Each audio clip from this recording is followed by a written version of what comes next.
তো আমরা আর আসলে দূরে থেকে লাভ কি, যেহেতু দেশ থেকে অনেক দূরে আছি, আমরাও একটা কমিটি গঠন করতে পারি, জাতীয় প্রবাসী কমিটি। কারণ এখন যেভাবে কমিটি চারদিক থেকে গজাচ্ছে বিভিন্ন জায়গায়, এখন আসলে এগুলা ইন ফিউচার কোন দিকে যাবে? মানে এত কমিটির কি আদৌ দরকার আছে? অন্তর্বর্তীকালীন সরকারে যারা বসেছেন তারা কাজ করছেন, পাশাপাশি বৈষম্য বিরোধী ছাত্র আন্দোলনে অনেকেই জায়গা পাচ্ছেন, আবার অনেকে পাচ্ছেন না। আবার এখন এখানে যারা আসছেন তাদের মধ্যে সালমান মুক্তাদির আছেন, তারপর মতিন স্যার আছেন। আমার কাছে উনি খুবই একজন শ্রদ্ধেয় মানুষ, এই ছাত্র আন্দোলনে যথেষ্ট ভূমিকা রেখেছেন অ্যাজ এ পার্সন হিসাবে, আইনজীবী হিসাবে, উপস্থাপক হিসাবে তিনি যথেষ্ট ভূমিকা রেখেছেন। কিন্তু বাকি যারা আছেন তারা আসলে এখানে কী কারণে আছেন, কেন আছেন, আমি সেটাও জানি না।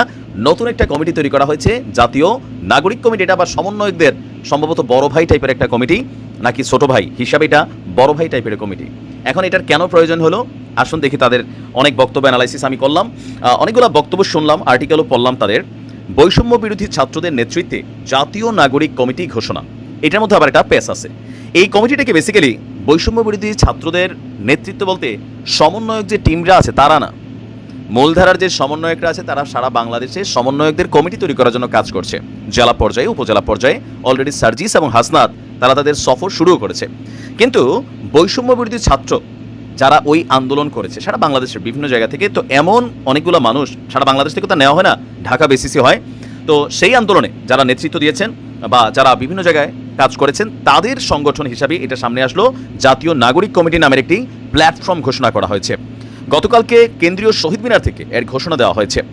মোহাম্মদ নাসিরউদ্দিন পাটোয়ারিকে আহ্বায়ক, আক্তার হোসেনকে সদস্য সচিব, সামান্তা শারমিনকে মুখপাত্র করে ৫৫ সদস্যের এই জাতীয় নাগরিক কমিটি গঠন করা হয়েছে।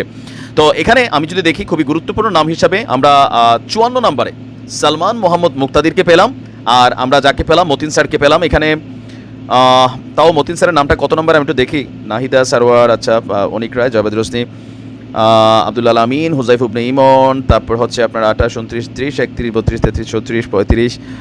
ওনার নামটা মোটামুটি মাঝামাঝি পর্যায়ে আসছে। তো এই কমিটিটা আসলে কি করতে চায়, তাদের বক্তব্য সমন্বয়করা তাদের মতন কাজ করবে, এই যে জাতীয় নাগরিক কমিটি তারা তাদের মতন কাজ করবে। তো তাদের কাজটা কি? তাদের কাজটা হচ্ছে সরকারকে পথ দেখানো, দরকার হলে সরকারের যদি সমালোচনা দরকার লাগে এটাও তারা করবে। ইভেন তারা আরও হুঁশিয়ারি দিয়ে দিচ্ছেন যে এখানে কোনো ধরনের পলিটিক্যাল ইনভলভমেন্ট নিয়ে যদি কেউ আসতে চায় তাহলে তাদেরকে কিন্তু প্রতিহত করা হবে। আবার নির্বাচন ইস্যুতেও তারা একটু বিভিন্ন কথাবার্তা বললেন।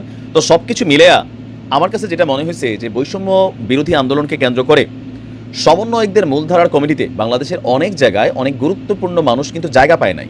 আমরা নিজেরা তো নিউজ করছি বিদেশ থেকে, অনেকে আমাদের কাছে তথ্য পাঠিয়েছিলেন, অনেক ফুটেজ পাঠিয়েছিলেন। তো এই বৈষম্য বিরোধী আন্দোলনে হয়তো হাতে গোনা ১০ জন মানুষ সারা বাংলাদেশ চিনে এদেরকে, বাট বাকি যারা ওই সময় দিন রাত পরিশ্রম করেছে তারা কিন্তু অনেকে মূল্যায়ন পায়নি। আবার ধরেন কোথাও না কোথাও ওই যে ক্ষমতার একটা বাতাস আছে, সেই বাতাসটা গায়ে লেগে গেলে কথা তো এদেশে সবাই বলতেছে, তাই না? কথা এখন সবাই বলতেছে, কিন্তু অনেকে যারা বঞ্চিত হয়েছেন তারা হয়তোবা তাদের মধ্য থেকে একটা কমিটি তৈরি করা হচ্ছে, জাতীয় নাগরিক কমিটি। এইটার আবার প্ল্যাটফর্ম সারা বাংলাদেশে থাকবে। তো এগুলা করে কি হবে, এখন আমাদের দেশের যারা ভাঙ্গা খাওয়া কিছু পলিটিশিয়ান আছেন বা বিভিন্ন দলের নেতাকর্মীরা আছেন তারা এগুলোতে গণহারে ঢুকবেন, কেউ নাগরিক কমিটির সদস্যই, বাট আমার চিনোস, এগুলোই তো দেখতেছি। এগুলার দরকার নাই, আমার পয়েন্ট অফ ভিউতে এগুলোর দরকার নাই। একটা টিম আছে মাঠে, এনাফ, সরকার কাজ করতেছে, তাদেরকে কাজ করতে দেন। আজকে এই কমিটি যাবে দেখা করতে, কালকে ওই কমিটি চাপ প্রয়োগ করবে, ভাই সরকারি কর্মকর্তারা পড়বে টেনশনে। এত কমিটি, এত বক্কর চক্কর দিয়া মানে বাংলাদেশের মূলধারার কাজগুলোই নষ্ট হচ্ছে। কেন নষ্ট হচ্ছে? যত কমিটি হবে তত ফেস সামনে আসবে, তত গণমাধ্যমে আসবে, তাদের প্রভাব দৌরাত্ম, এগুলোর দরকার নাই তো। সরকার আছে, প্রশাসনকে সাজাতে হবে, কাজ করতে হবে। আমি এগুলোর পক্ষে না। এক একজন এক একটা সাইজা আইসা সারা বাংলাদেশের সকল সমন্বয়করা কি পজিটিভ কাজ করতেছে? আমাদের এলাকায় 2 গ্রুপ ধোলাই খেয়ে আসছে। কেন খেয়ে আসছে? বেয়াদবি করছে। তো এরা আসলে কোন ধরনের সমন্বয়ক? এখন সবাই তো সমন্বয়কে সাজে। আসলে কি তারা মূল যে বৈষম্য বিরোধী আন্দোলনের প্রধান যে সমন্বয়ক টিম তাদের কেউ যাই তো বলে ভাই আমরা ঢাকা থেকে আসছি, অমুক সমন্বয়ক, তুমন সমন্বয়ক, এলাকার ভিতরে বিচি পোলাপাইন হাঁটে, শিক্ষকদের সাথে বেয়াদবি করে, অনেক জায়গায় দেখেন নাই? এত কমিটির দরকার নাই। এগুলো হচ্ছে আজাইরা, এগুলার কোনো কাজকর্ম আমার মনে হয়েছে না। এখানে সালমান মুক্তাদির এমনি ফেমাস, সে তার কর্ম নিয়ে ব্যস্ত, চাকরি বাকরি করে, আর মতিন স্যারের সম্ভবত হাতে পায়ে ধরে আইনে এখানে রাখা হয়েছে।